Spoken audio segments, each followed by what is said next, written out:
2022년 7월 26일 오늘의 말씀 시작하겠습니다. 오늘 나눌 말씀은 요한계시록 8장 13절 말씀입니다.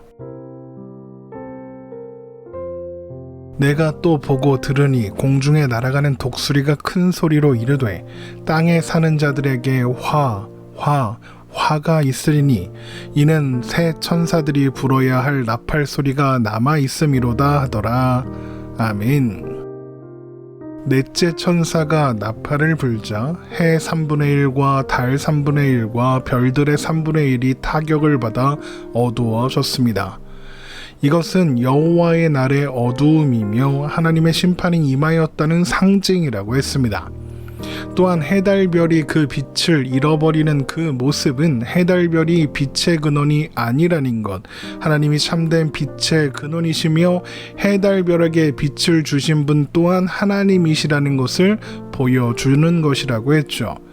그러나 세상은 해달별을 영원한 존재라 믿으며 신으로 섬겼습니다.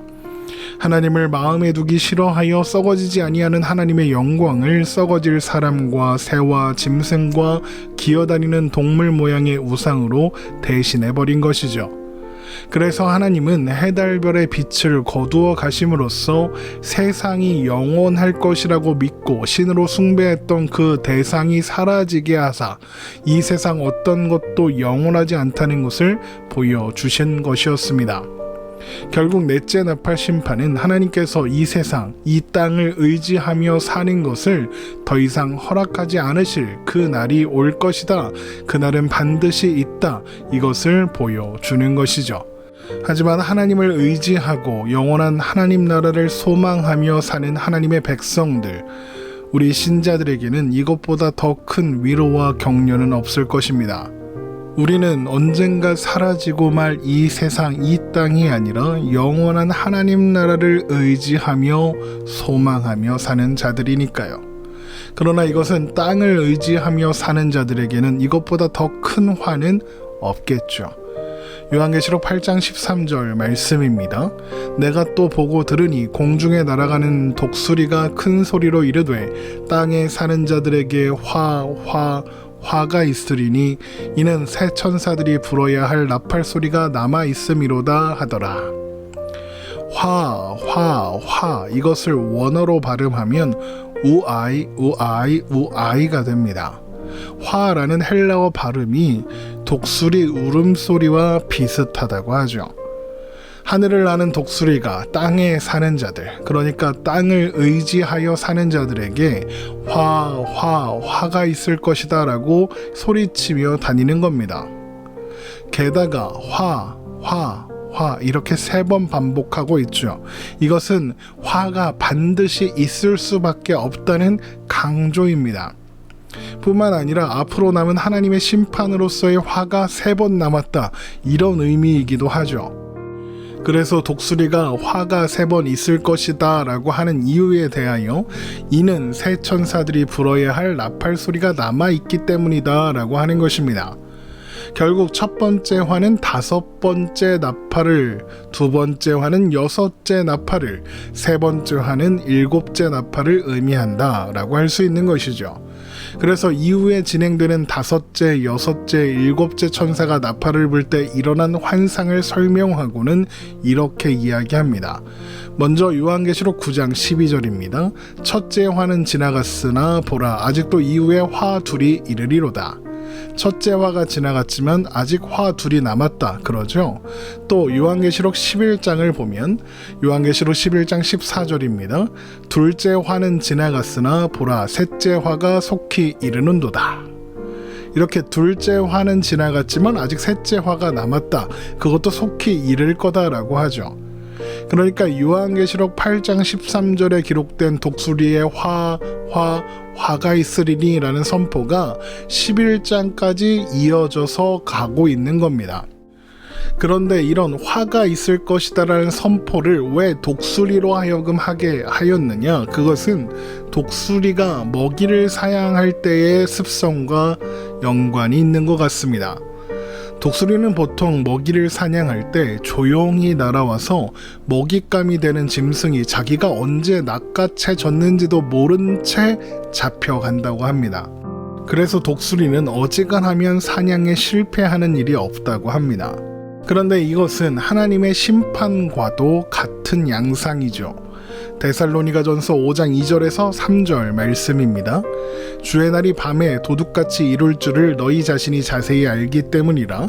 그들이 평안하다 안전하다 할 그때에 임신한 여자에게 해산의 고통이 이름과 같이 멸망이 갑자기 그들에게 이르느니 결코 피하지 못하리라.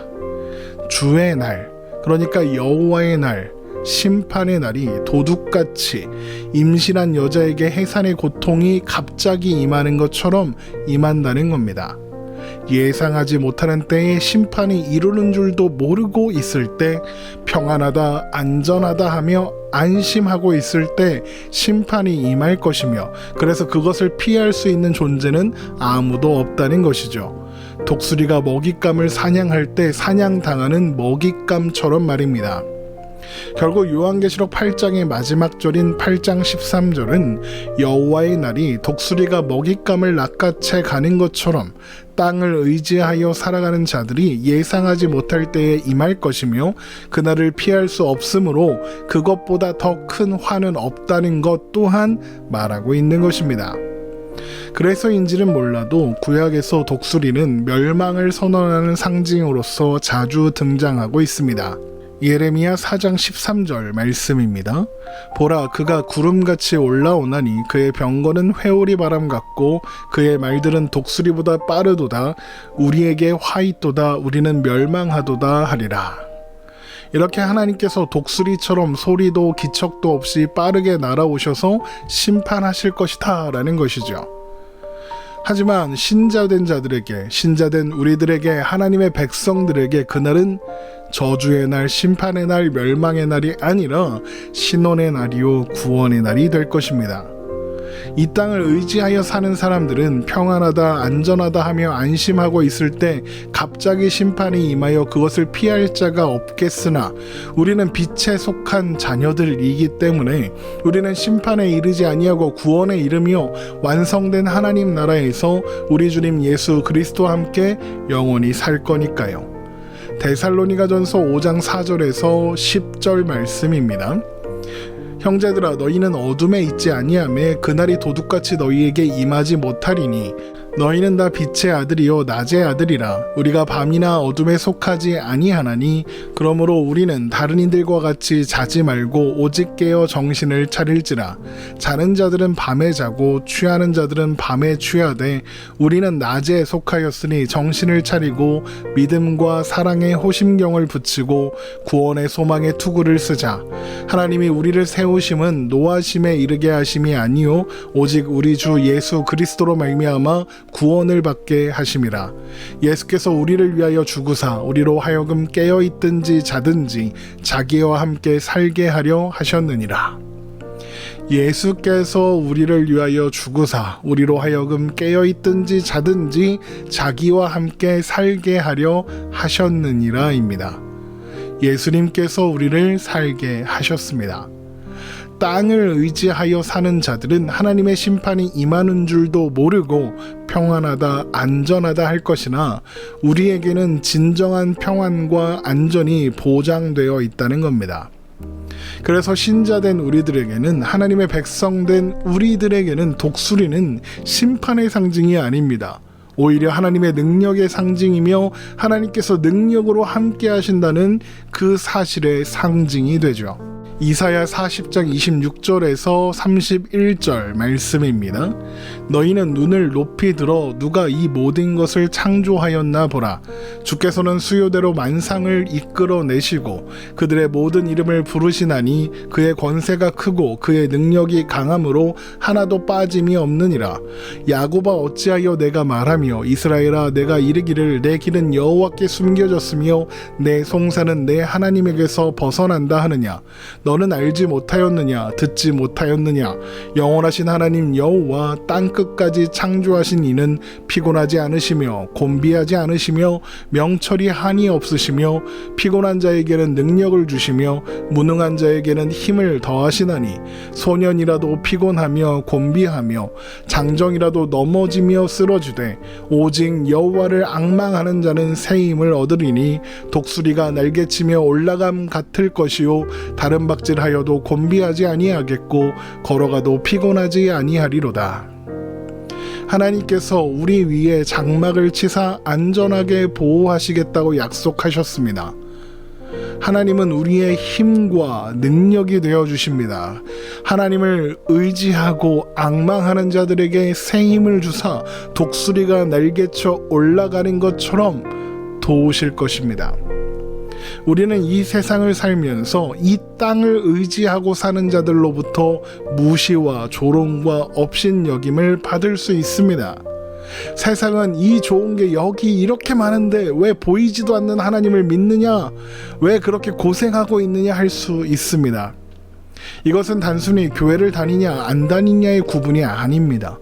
교회 안에도 신자의 탈을 쓰고 바벨론을 섬기는 자들이 많이 있기 때문입니다. 참된 신자들은 그렇게 안팎으로 수고와 고생이 참 많은 거죠. 그러나 참된 평안과 안전은 우리에게 있습니다. 물론 우리는 지칠 겁니다. 힘들 겁니다. 지치지 않고 힘들지 않을 거라고 말하지는 못하겠습니다. 그러나 그런 순간에도 지치고 힘든 바로 그 순간에도 하나님은 우리와 함께 계시며 우리로 더욱 단단해질 수 있도록 그래서 다시 일어나 영원한 하나님 나라의 소망으로 오늘을 살아낼 수 있도록 도우실 겁니다. 그래서 오늘을 하나님과 함께 사는 것이 복입니다. 우리는 하나님 안에 있으므로 영원을 사는 존재들이니까요. 우리를 향한 하나님의 생각은 두려움이 아닙니다. 재앙이 아닙니다. 평안입니다. 예레미야 29장 11절 말씀입니다. 여호와의 말씀이니라 너희를 향한 나의 생각은 내가 아나니 평안이요 재앙이 아니니라 너희에게 미래와 희망을 주는 것이니라. 우리에게는 세상이 줄 수 없는 평안과 기쁨과 미래와 소망이 있음을 여러분 기억하시기 바랍니다. 오늘 말씀 이렇게 마치겠습니다. 주님과 함께함이 기쁨되는 오늘이 되시기를 주님의 이름으로 축원합니다.